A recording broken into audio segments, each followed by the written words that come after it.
All right, guys, Shotty T here. We got another video. Still currently on vacation, but always want to make sure that at the very least provide you with any significant updates. Of course, nothing crazy happened over the weekend.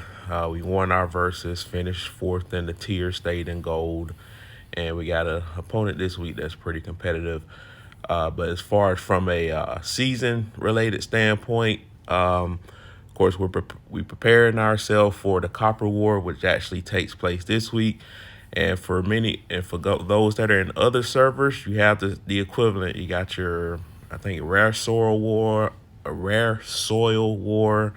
and I forgot what the name of the other stuff, Sacred Water or something. I don't know. So we got the equivalent of whatever wars you got in other seasons with your factions on one side. So the factions that we ended up being tied together with, we are Kaje no Sato. So we are with 254, 259, and 206. So they're all pretty good servers. We got history with 259 and 254 has a pretty strong alliance. Now 216 is going to be a problem on the other side because they got the strongest individual. Now it's not 100% of the time that this faction with the strongest individual is going to win the overall faction wars. Now that ended up being the case for us last season because we had Ujink at 257, but this Puffy Johnson guy is he's pretty active. So and as you can see, his name is flooding all over the leaderboards in 216. So this guy Puffy is going to be a problem. But again, he can't be everywhere. So that's the saving grace. But you never know, man. So what's new this week besides that? So like I said, we got the Copper Wars that are taking place, and there is a schedule that's going to take place here. So we are in groups 11 through 20. So the declaration phase, this is similar. So I guess I can kind of just touch on this real quick for those that are going through this for the first time. You got the declaration stage, which starts at reset tonight. And then, essentially, to determine what side you're on, this time we are the attacker, but this right here will tell you the schedule. So everyone is going to have an equal opportunity to be an attacker and a defender when it's all said and done. They're just going to swap back and forth. And the battle days are usually on Wednesdays, or the equivalent of day. Let me see. Well, I can't think of it from a day versus standpoint, but so it's Wednesdays and Saturdays. That's the best thing I can say. So I guess that's the equivalent of day 6 versus Buster Day, and then day 3 versus. So the day 3 versus is when this is gonna take place, but it's 12 hours after that reset time. So at least for this first week, I'll be able to be available for both of these. But most of the time on the Wednesdays, I have to kind of carve out an hour while I'm at work to try to get on during the wars. But my vacation will end on the 3rd, so I'll be able to fully participate this Wednesday morning, and then also again Saturday when I be back. That'll be, of course, the weekend, so that'll be natural participation there. So you get equal distribution. So we are the attacker. So when you declare war, you have to go to the side here that you're going against and within your grouping. So we are in grouping 11 through 20. So we essentially have to pick an alliance that's within this grouping.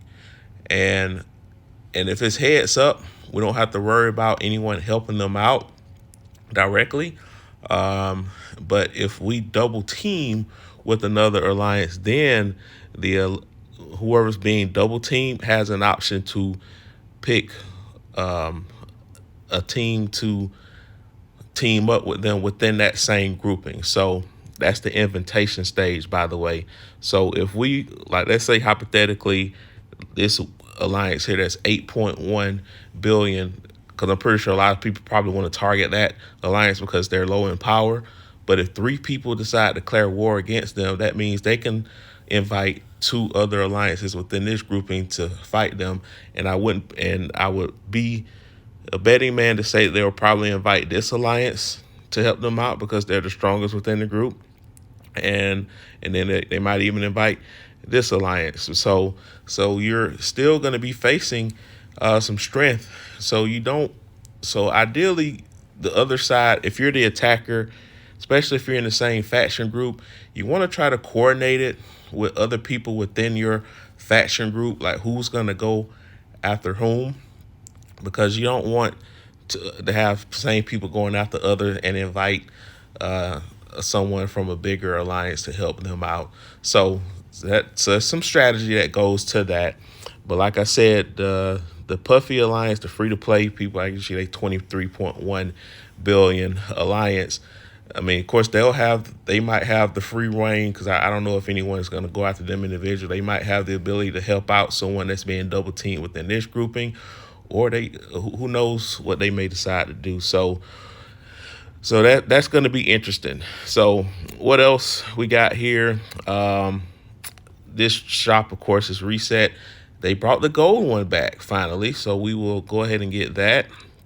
We'll buy that. So hopefully there's a new card to get overall, and we can see what that looks like, because it might be relevant for battle purposes. And I do have notifications on because I might get a call, so I don't have it on do not disturb currently.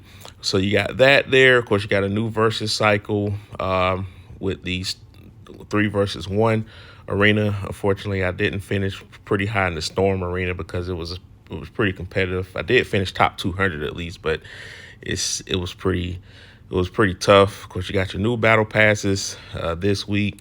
I haven't partaken in that. And for those that are interested in this type of deal, which again, I'm not gonna partaking in this, but if you want to increase your Overlord more so, you got like a monthly pass, $24.99. You can get all these different shards and these skill badges.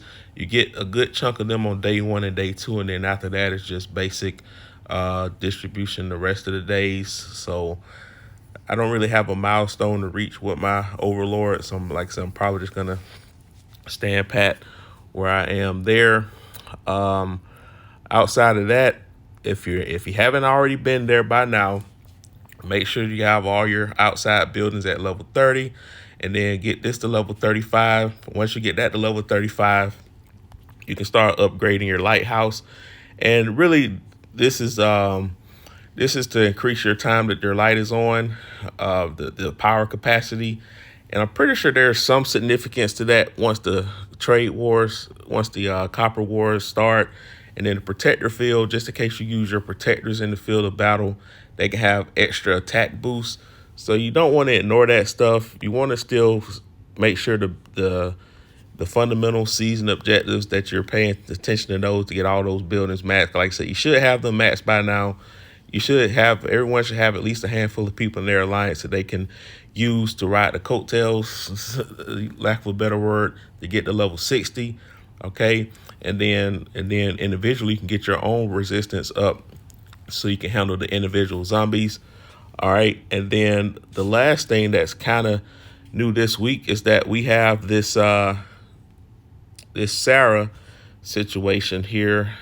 I'm not sure why it's not in that tab. Let's see if it's in this tab. Nope, here it is. So Sarah's Ninja Spirit. So this is the equivalent going all the way back to season 1, before all the season started. You had the dogs where you fight those monsters for the rallies, and you get like different unique chests that have a lot of alliance contribution points. And then in season 1, because that was pre-season 1, and then in season 1 it evolved to the Mason. When Mason was the new character, you had those little Mason things, and you had the Sarah things, you had the Violet things. Now you got the Sarah ones. So these are the ones that you want to go after. Instead of going after the regular Doom elites, you don't want to go after these unless you're still trying to get those milestones for the season. But once you get to 60, anytime this event goes around, because it usually lasts 48 hours, run as many rallies with these as possible, because you get you get better overall rewards. You get more experience points on a level 30 than you do on a level 60. Now you get more battle data here, but the thing that you get that's more beneficial here, you get a lot more of these secondary items, and more importantly, you get guaranteed this stuff. And these things right here, again, help you get alliance contribution points. Now, if you're not hurting for alliance contribution points, then you maybe could go either way. But since this event doesn't happen very often, you want to take advantage, because I just used all my alliance contribution points that I plan on using this week. I might get a couple of more shields before this is all said and done. So I'm going to do some more rallies, and also make sure you go to your alliance gifts. Anytime alliance run these rallies, you'll get residuals of these boxes, so make sure you collect them there. So I got 7 of them out of that batch. So if you got an active alliance, you get a chance to get more of these boxes, because they running a lot of rallies.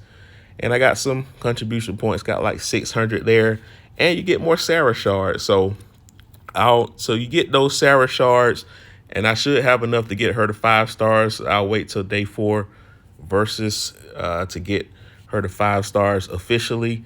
And I think, yeah, let me just see. I think I missed out on the treasure. Oh, well, sometimes it's better to be lucky than good, right? I get the last treasure dig. I wonder how many seconds did that thing stay there before I was able to get that. 2 minutes. Wow. So luckily I caught this at a good time where hardly anybody was on. All right. So that's the difference being in a different time zone when you're doing these videos. So right now it's like 7 o'clock West, almost 7 o'clock Pacific, but if it was my normal time zone, it'd be almost 10 o'clock, and I would be at work actually. So that's probably why not a lot of people are on. So yeah, guys. So make sure you always, if you're not sure what's going on, just make sure you just go here. You can just click on the week and see what's ahead. So you got this stuff here, and then you have see what grouping that you're in.